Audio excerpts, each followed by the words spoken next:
नमस्कार दोस्तों। कल मैंने आपको बताए थे ईएमएमसी को चालू होने के लिए कितने वोल्टेज की आवश्यकता पड़ती है, यानी कि एक ईएमएमसी को वर्किंग करने के लिए कितने वोल्टेज की आवश्यकता पड़ती है। आज मैं थ्योरिकली ईएमएमसी तो अपनी वोल्टेज तो कल मैंने शायद कंप्लीट कर दिया था। अब मैं आता हूँ, देखो ईएमएमसी के जो 6 पार्टीशन है, वोल्टेज पार्टीशन, कंट्रोल पार्टीशन, यानी फर्स्ट तो मैंने कल आपको क्लियर करा दिया। अब मैं सेकंड पार्टीशन क्लियर कराना चाहता हूँ। सेकंड पार्टीशन क्या है? सेकंड पार्टीशन है कंट्रोल पार्टीशन। अब ये कंट्रोल पार्टीशन क्या है भैया? मोबाइल रिपेयरिंग में बहुत नई चीज आ गई। अब कई ऐसे पैदा हो गए इसके अंदर, खालाना ढीका, यानी कि बहुत बड़े बड़े लेवल पे बातें जो भी वो कहे, अब मुझे कोई मतलब नहीं, मैं तो मुद्दे की लाइन पे आता हूँ सीधा। कंट्रोल पार्टीशन ईएमएमसी का सेकंड पार्ट है, यानी इंजन चालू करने के लिए मैंने वोल्टेज दिए। अब इंजन को चलाने के लिए भाई देखो, मैंने मोटरसाइकिल स्टार्ट की, यानी कि स्प्लेंडर थी मेरे पास, मैंने किक लगाई, स्टार्ट हो गई। क्या क्लच नहीं दबाना पड़ेगा? क्या रेस नहीं देनी पड़ेगी? क्या गियर नहीं बदलने पड़ेंगे? सारे है ना, क्लच भी है, रेस भी है, गियर भी है, ब्रेक भी है, तो सारी चीज़ें साथ में आ गई। अब उन सारी चीज़ों को साथ में लेके अपन इतना लंबा न जाके पहले थोड़े छोटे पे आते। छोटे पे कैसे आते?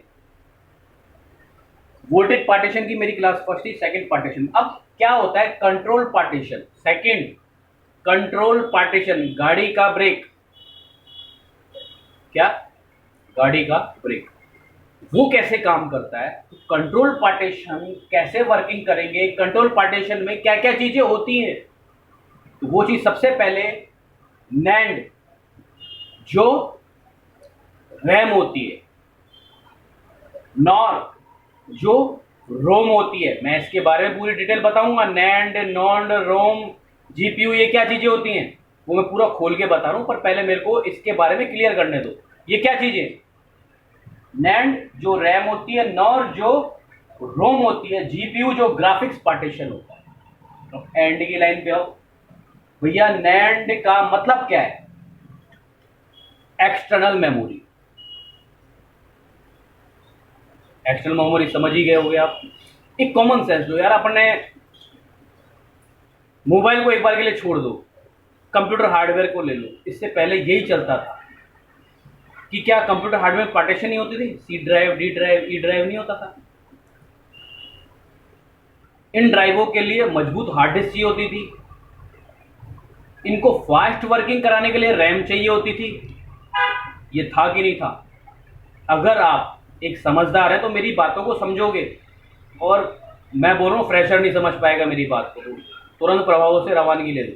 दूसरे चैनल पे जो छोटा मोटा सिखा रहे हैं उन पे ले लो, जो मैं सिखा रहा हूँ वो समझदारी समझ पाएगा। अब एक छोटा सा बात कि नैंड जो रोम थी उसका काम था एक्सटर्नल मेमोरी, यानी टेम्परेरी फाइलें।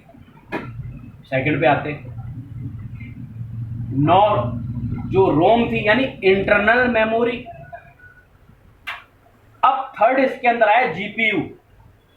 जीपीयू, सीपीयू जो ग्राफिक्स प्रदान करता है, सीपीयू ओल्ड में, जो समझदार होंगे वही मेरी बात समझ पाएगा। सीपीयू ओल्ड में ग्राफिक्स बनाने का, जो ग्राफिक्स एक प्रकार से आईसीबी थी, सेंट्रल प्रोसेसिंग यूनिट थी। अब कई इस पे ऑप्शन उठा देते हैं, मुझे समझ में नहीं आता, चलो जो भी है छोड़ो मुंह तो उसको।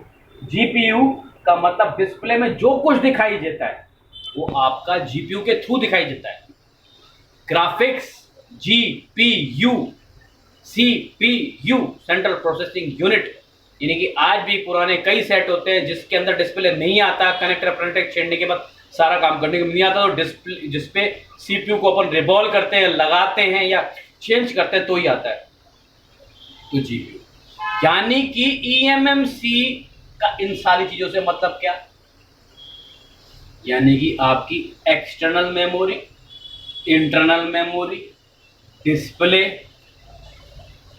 सब ईएमएमसी से जुड़ा है। इसलिए ईएमएमसी को इतना महत्व दे दिया गया, खतरनाक कोर्स कर दिया गया। EMMC pro, Brahmashastra, EMMC X, EAMCET, यानी कि इसके बाद आप सीधा यहां से कहां जाओगे? देवलोक के अंदर। देवलोक में आपको ये सीधा बनाएंगे क्या? वहां का कलेक्टर। सॉरी, मैं थोड़ी कॉमेडी डालता हूं, मुझे मजा आता है चिढ़ाने में सारे इंस्टीट्यूट वालों को। सारे फर्जी हैं साले। फर्जी क्यों है? एमसेट, ईएमसी प्रो, क्या है ये? एक आईसी के लिए इतनी माथाफोड़ी पाल दी फर्जियों। मैं तो फर्जी बोलता हूँ सारों। देखिए, एक सॉफ्टवेयर आईसी को अगर प्रोग्राम करना है, नॉर्मल वे पे प्रोग्राम करना बताओ, सॉफ्टवेयर रिपेयरिंग कोर्स में डाल के खत्म करो। जबरदस्ती की बीमारी पाल दी। तो मैंने कल इसकी क्लास ली थी, आज इसकी क्लास ली। अगर आप मुझे ज्यादा से ज्यादा कंट्रोल यूनिट की क्लास थी आज मेरी। कंट्रोल यूनिट में देखो, वापस रिपीट कर रहा हूं, कंट्रोल यूनिट में पहले थे वोल्टेज। कितने प्रकार के वोल्टेज होते हैं? 3.8, 2.8, 1.8। इंजन चालू करने के लिए सेकंड वोल्टेज थे आपके कंट्रोल यूनिट, जिसमें क्या क्या आता है? NAND, nor, GPU. नैंड का मतलब रैम है, नॉर का मतलब रोम है, जीपीयू का मतलब जो ग्राफिक्स दिखाई देते हैं। कल मैं डंप पार्टीशन पे काम चालू करूंगा। ये जो ब्लैंक स्क्रीन देख रही है, ये आपका डंप पार्टीशन पे क्लास चालू करूंगा। ज्यादा से ज्यादा कमेंट करोगे, हाँ करोगे तो आगे पढ़ाऊंगा, नहीं तो जयराम जी की क्या, जयराम जी की। आगे से आगे ज्यादा से ज्यादा कमेंट करो, लाइक करो, शेयर करो वीडियो को, तो आगे की नेक्स्ट क्लास के लिए, ये सेकंड क्लास थी मेरी, तो ज़्यादा से ज़्यादा मैं आपको और एक्स्ट्रा ज्ञान देता रहूँगा। बहुत मज़ा आएगा। इतनी डीपली किसी का बाप भी नहीं समझाएगा। ये आंडू मांडू जितने भी है ना, ये नंबर 1 के, मैं क्या बोलूँ, इतनी आती नहीं मेरे को गाली देना, तो वो मुझे नहीं आती।